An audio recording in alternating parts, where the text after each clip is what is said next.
Saya ingin mulai materi kuliah HTN kali ini dengan topik konstitusi sebagai objek kajian hukum tata negara. Ini masih memakai bukunya Profesor Jimli ya, hukum tata negara. Jadi saya ingin mengatakan bahwa titik berangkatnya adalah konstitusi itu dimulai sebagai sebuah pengertian, sebagai sebuah pengertian. Ya, sebagai sebuah pengertian. Oleh karena itu, kita mulai membahas tentang pengertian konstitusi dalam dua konsepsi. Ya. Pertama adalah konstitusi sebagai the natural frame of the state yang dapat ditarik ke belakang dengan mengaitkan dengan pengertian politia dalam tradisi Yunani kuno. Kedua, konstitusi dalam arti jus publicum regni, yaitu the public law of the realm. Nah, ini mengikuti pendapatnya Cicero. Jadi Cicero adalah sarjana, bisa disebut sebagai sarjana pertama yang menggunakan kata konstitusi atau constitutio dalam bahasa itu ya. Dan dalam buku The Republica ya, di lingkungan kerajaan Romawi, pengertian konstitusi ini dalam betul Latin dibuat sebagai istilah teknis yang menyebut the act of legislation by the emperor. Nah, ya, menurut Cicero, ya, this constitution has a great measure of equality without which man can hardly remain free for any length of time. Ini pendapat Cicero. Kemudian Cicero mengatakan, now that opinion of Cato becomes more certain that the constitution of the republic is the work of no single time or of no single man. Ini pendapat dia. Nah, pendapat Cato ini ya, Cato dikatakan bahwa konstitusi republik bukanlah hasil kerja satu waktu ataupun satu orang. Ya, jadi ada sebuah proses, melainkan kerja kolektif dan akumulatif. Sama kayak konstitusi Undang-Undang 45, itu bukan kerja seorang tapi akumulatif ya, ada prosesnya. Oleh karena itu dari sudut etimologi, konsep klasik mengenai konstitusi dan konstitusionalisme dapat ditelusuri lebih dalam perkembangan pengertian dan penggunaan politia dalam bahasa Yunani dan pengertian constitutio dalam bahasa Latin, serta hubungan di antara keduanya satu sama lain di sepanjang sejarah pemikiran maupun pengalaman praktek kehidupan kenegaraan dan hukum. Nah, ini perkembangan lain ini ya bisa dilihat juga dari pendapat Thomas Paine ya. Menurut Thomas Paine, a constitution is not the act of government but of the people constituting a government. Ya, jadi bukan karena tindakan pemerintah, tapi adalah bagaimana rakyat itu mengatur sebuah pemerintahan. Itu yang kita. Nah, ada pendapat lagi dari Charles Howard McEwan mengatakan, in fact the traditional notion of constitutionalism before the late 18th century was a set of principles embodied in the constitution of a nation and neither external to this nor inexistent prior to them. Nah, ini yang lihat pendapat konstitusi tradisional sebelum abad ke-18, konstitusionalisme memang selalu dilihat sebagai seperangkat prinsip-prinsip yang tercermin dalam kelembagaan satu bangsa dan tidak ada yang mengatasinya dari luar, tidak pula yang mendahulunya. Nah, jadi kita mulai dengan warisan Yunani kuno, ya. Nah, ini pendapatnya ya dikaitkan dengan sejarah pemikiran Plato dan Aristoteles. Ya, jadi dalam bukunya The Laws of Nomoi, Plato menyebutkan our whole state in imitation of the best and noblest life. Ya, dan kemudian Socrates dalam bukunya Panathinaikos ataupun dalam Areopagitus menyebutkan the politia is the soul of the polis, with power over it like that of the mind over the body. Jadi keduanya sama-sama menuju kepada pengertian konstitusi. Demikian pula Aristoteles dalam bukunya mengaitkan konstitusi dalam suatu frase yang dikatakan in a sense the life of the city. Dalam bukunya Politics, Aristoteles mengatakan, a constitution or policy may be defined as the organization of police in respect of its office generally, but especially in respect of that particular office which is sovereign in all issues. The civic body, the polity or body of a person established in power by the policy, is everywhere the sovereign of the state. In fact, the civic body is the policy or constitution itself. Jadi kalau menurut Aristoteles, klasifikasi konstitusi tergantung pada pertama, the end pursued by the state. Kedua, the kind of authority exercised by their government. Jadi tujuan tertinggi dari negara adalah a good life, yaitu suatu kehidupan yang baik, ya kan? Dan ini adalah kepentingan bersama di masyarakat. Nah, kemudian secara teknis ya, saya kira ini perlu juga dipelajari dalam singkat. Aristoteles ini membedakan antara right constitution and wrong constitution dengan ukuran kepentingan bersama itu.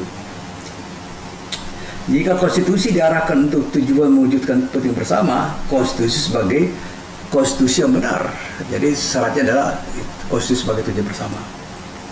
Namun sebaliknya, konstitusi adalah konstitusi salah, ya, bila diarahkan hanya untuk kepentingan para penguasa yang tamak, the selfish interest of the ruling authority.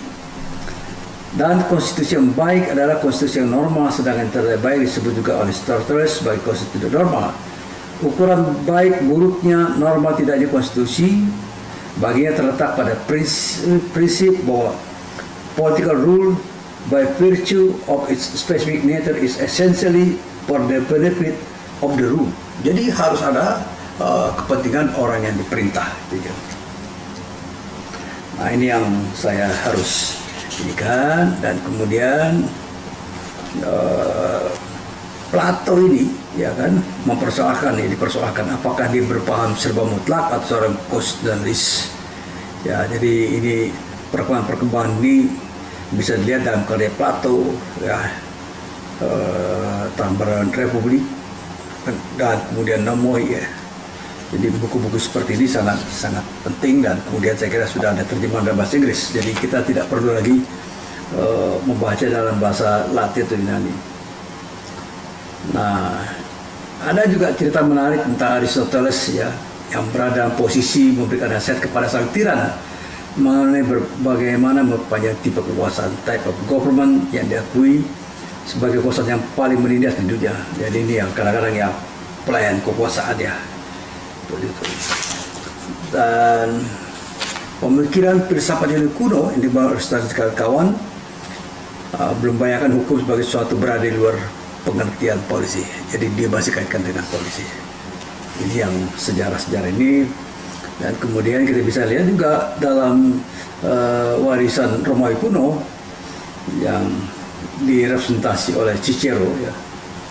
Jadi salah penting filsafat Romawi kuno, terutama setelah Cicero mengembangkan karyanya De Republica dan De Legibus, adalah pemikiran tentang hukum yang berbeda sama lain dari tradisi yang sudah dikembangkan sebelumnya oleh filsuf Yunani. Jadi bagi para filsuf Romawi, terutama Ulpian, Cicero menjelaskan sebagai berikut: a ruler will actually is a law, and a command of the emperor in due to form is a lex.